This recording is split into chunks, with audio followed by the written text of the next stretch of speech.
Welcome to the LevelUp Podcast. Here we explore the intersection of business philosophy, historical insights, and scientific principles to elevate your business journey. I'm Majai, your guide on this intellectual adventure. In each episode, we delve deep into the timeless wisdom of history, uncover scientific breakthroughs, and draw inspiration from philosophical thought to offer you fresh perspectives on modern business challenges. Whether you're an aspiring entrepreneur, a seasoned business leader, or simply a curious mind, our goal is to help you think differently, strategize effectively, and ultimately level up your business. Join us as we bridge the gap between ancient knowledge and contemporary innovation and discuss how the lessons of the past and the insights of science can shape a more successful and fulfilling business future. Hello, world. Today, in our podcast, we are going to talk about three aspects of humanity: network, religion, and trade. So, let's talk about network. A network is a system of interconnected nodes. So, when I say node, it can be people, ideas, entities of different types. Let's say there are four friends. So, that's a network, a group of four people. It's a network. And four of them decided to go on a road trip. One of the four friends is a short tempered and he gets angry in the middle of the road. They get into fight and they decided to stop the whole journey. So because of the characteristic of one person and how they interact with each other, the net result of that particular network was failure. So what does it say? The behavior and properties of each node has an impact on how the network behave. Now, let's talk about starting a network. When we talk about network building exercise, it can be between people, it can be between businesses, or even technological networks. The initial links are very crucial and lay the foundation of what could grow into a vast and complex network. And we should be defining a purpose to the network.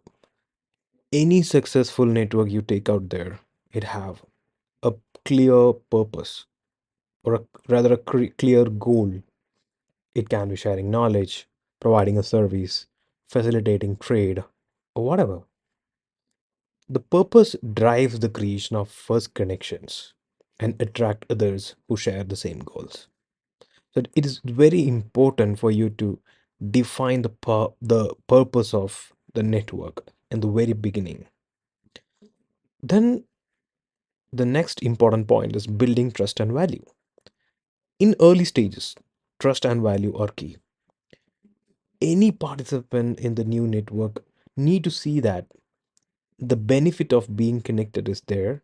On top of that, there is a strong trust and value factor associated with the network. That makes it more the network more strong. With trust, more people can be attracted towards the network as well. Then we gotta think about scalability. I mean, the network expands if the points that we spoke about, right? The purpose, the trust factor, if those factors are strong, the network will expand, no doubt. Then you should facilitate the growth.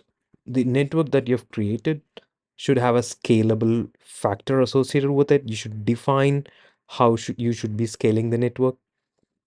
And when there is an opportunity to scale, you should be ready.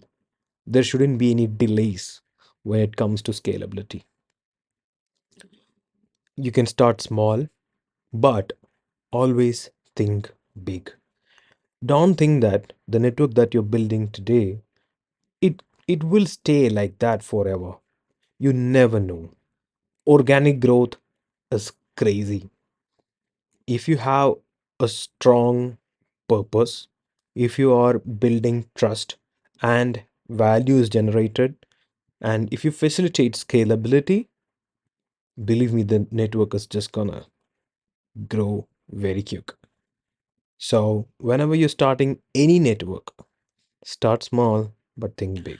Now that we've explored the basics of network theory, and how networks evolve and how you should create a network, let's look at some historical examples and talk about religion. We often think networks in terms of modern technology or social media, but at the same time, it's essential to remember that the foundations of network building stretch back to ancient times. Religion, in particular, was a powerful force in creating and expanding networks long before the advent of technology. Imagine life thousands of years ago when human societies were primarily hunter gatherers. In these early communities, religion wasn't just about personal belief, but was integral to how people connected and cooperated with each other. Let's talk about the tale of Sacred River. Picture a hunter gatherer tribe living beside a great river, which they revered as sacred. They believed this river was the home of a powerful river goddess who blessed their land with abundance. This sacred belief wasn't just a matter of personal faith, but a cornerstone of the tribe's social structure and interactions. The tribe's religious rituals, ceremonies, it's all dedicated to honoring the river goddess. It became central to their lives. These gatherings weren't just spiritual practices.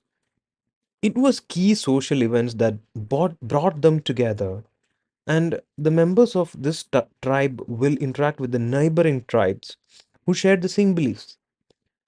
These religious festivals and rituals helped create a network of mutual respect and cooperation among different groups. So, this is the power of religion or religious beliefs and rituals. Because, yeah, the river goddess symbolized a common identity and purpose.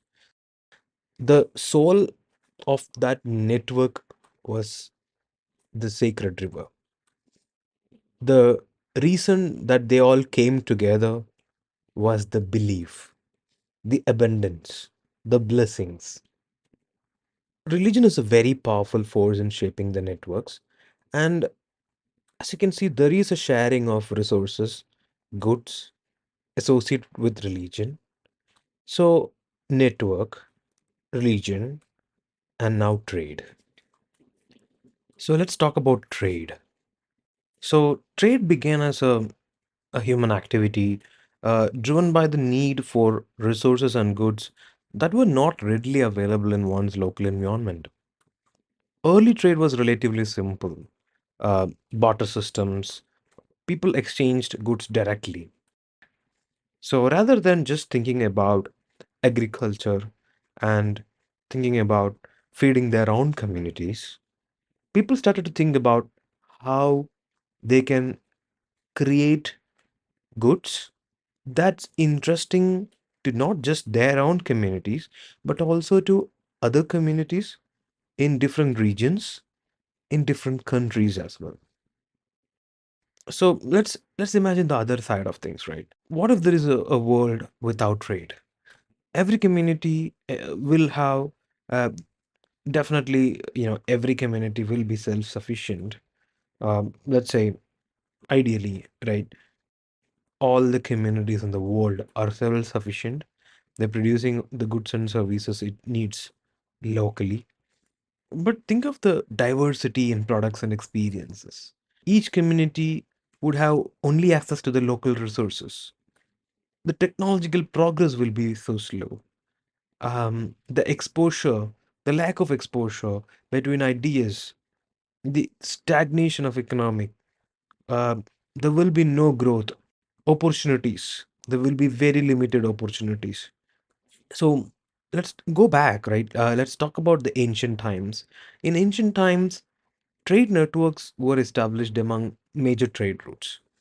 And this trade routes facilitated the exchange of goods and ideas.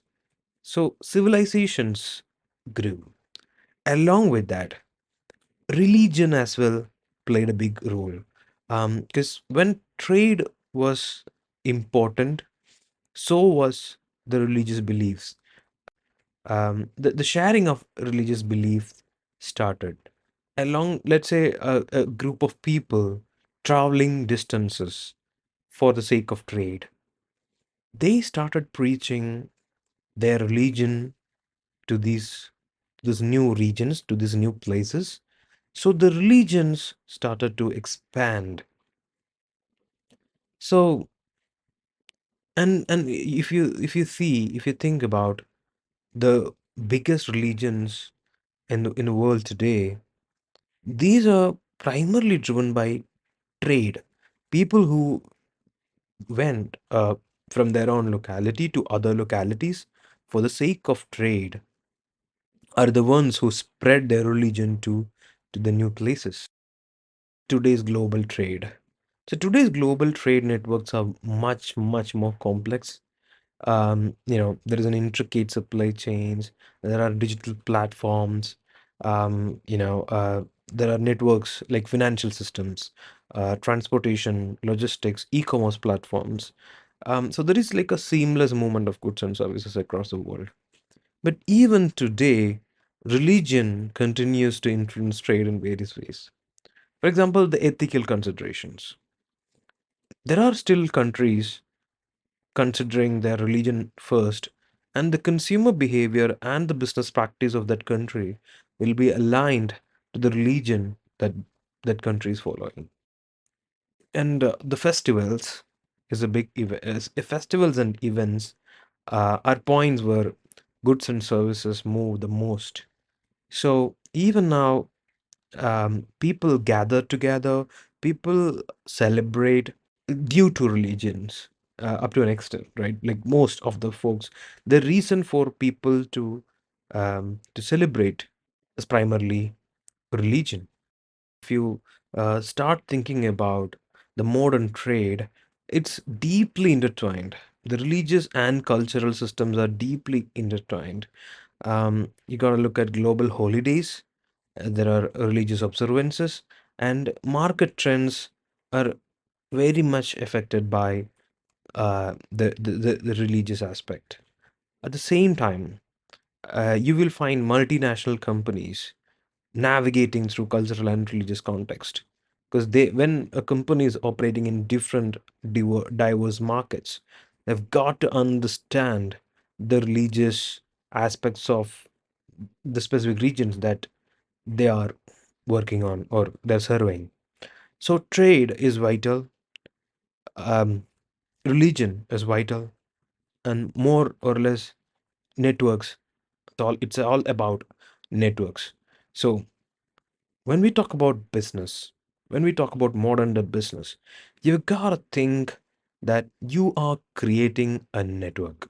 It starts from you, and then you're actually creating more nodes. So you gotta create a goal. The goal should be very much clear in your head. Why are you creating this network? Why are you bringing people together into this particular network?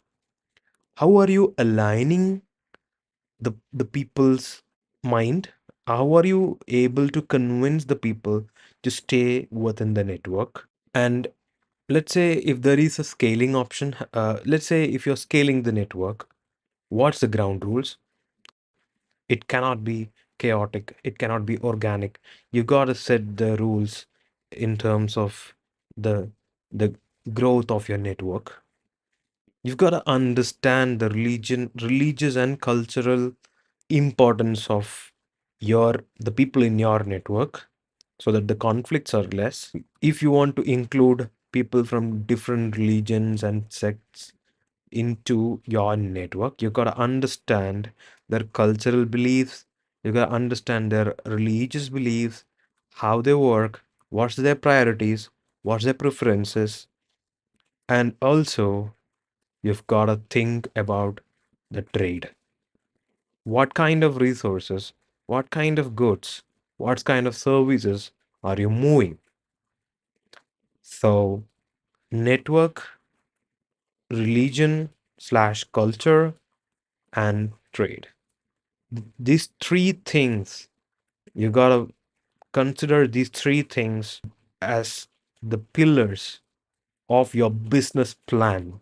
So the whole discussion we had today about networks and the religion and the trade is just for us to come to a point where you have a better understanding about business. When you think about business, don't just think about ways to make money. That's not it.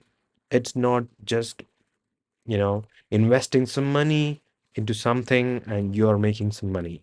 That's just not it. It's the three things: network, religion slash culture, and trade, of course.